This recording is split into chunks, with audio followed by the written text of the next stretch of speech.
British billionaire Sir Richard Branson travelled to Ukraine yesterday, where he met President Volodymyr Zelensky and visited Hostomel airport, the scene of a bloody and destructive battle early in the war.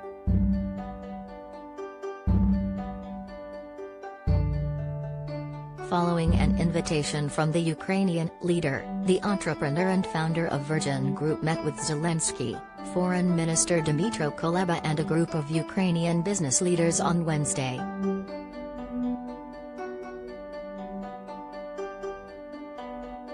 Branson said the purpose of the meeting was to learn what business, in partnership with civil society and governments, can do to support Ukraine most effectively.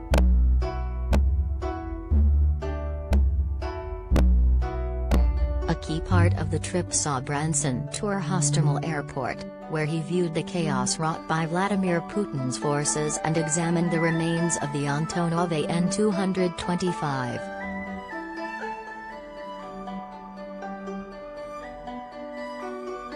The An-225, known as Maria, or Dream, was the world's largest transport plane and a jewel of Soviet and Ukrainian engineering until its destruction.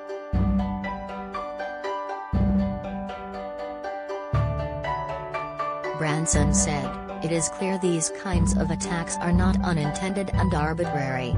They are part of a deliberate strategy to spread fear and terror among Ukraine's civilian population."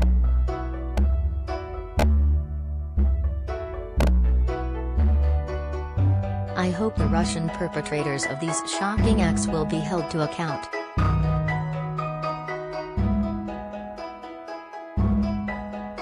The Virgin founder called the visit to the war-torn country a humbling and emotional experience.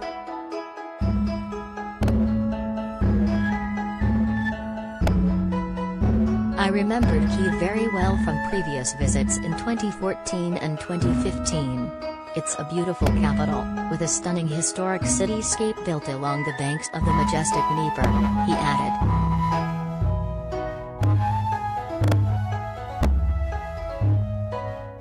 But the scars of war are inescapable throughout this sprawling city, most notably in the burned-out shells of residential buildings hit by indiscriminate Russian airstrikes and missile attacks.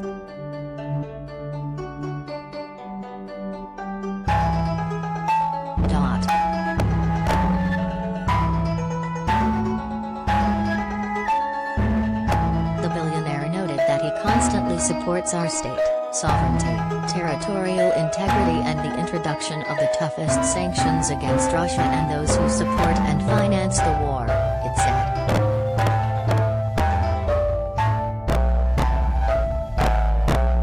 Dmytro, head of the Hostomel military administration which helped to organize Branson's visit to the airport, stated, "In Hostomel, Branson was interested in the SE Antonov airfield and possibilities of its renovation. We told our guest about the prospects and existing projects of airport reconstruction."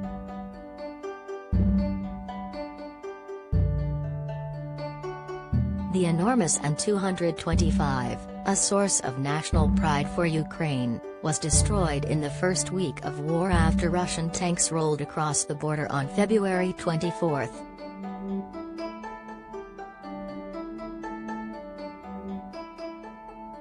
Measuring 275 feet long with a 288-foot wingspan, almost twice the width of a traditional football field.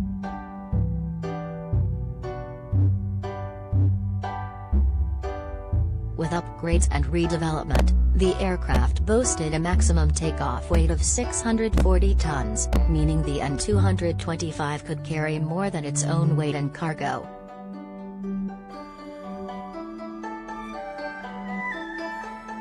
Ukraine's Foreign Minister Dmytro Kuleba said at the time of its destruction, "Russia may have destroyed our Maria, but they will never be able to destroy our dream of a strong, free and democratic European state. We shall prevail."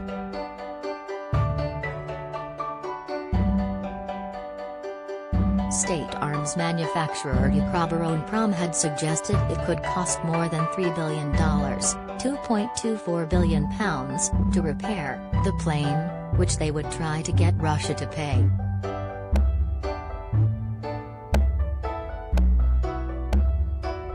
Russia meanwhile is continuing its bombardment of Ukraine's last stronghold in the eastern Donbas region.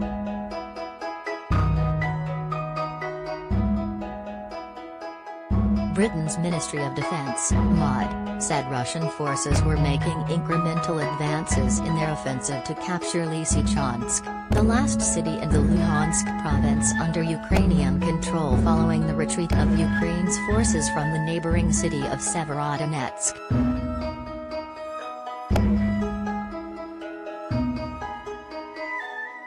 Crews also continued to search through the rubble of a shopping mall in Kremenchuk in central Ukraine, where the country's authorities say 20 people remain missing after a Russian airstrike killed at least 18 2 days earlier.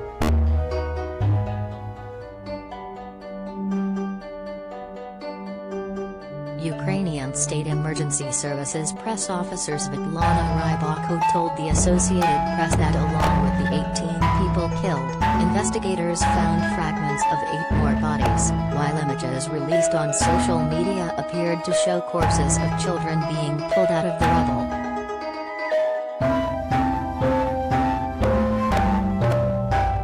A number of survivors suffered severed limbs.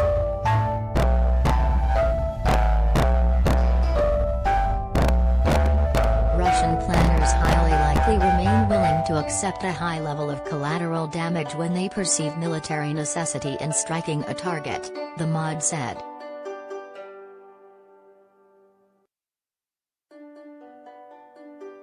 It is almost certain that Russia will continue to conduct strikes in an effort to interdict the resupplying of Ukrainian frontline forces.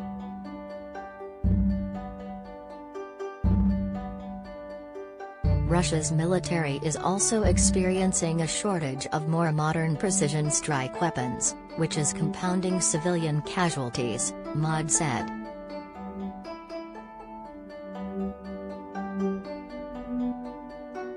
The Kremlin's troops and their separatist allies control 95% of Luhansk and about half of Donetsk, the 2 provinces that make up the Donbas region.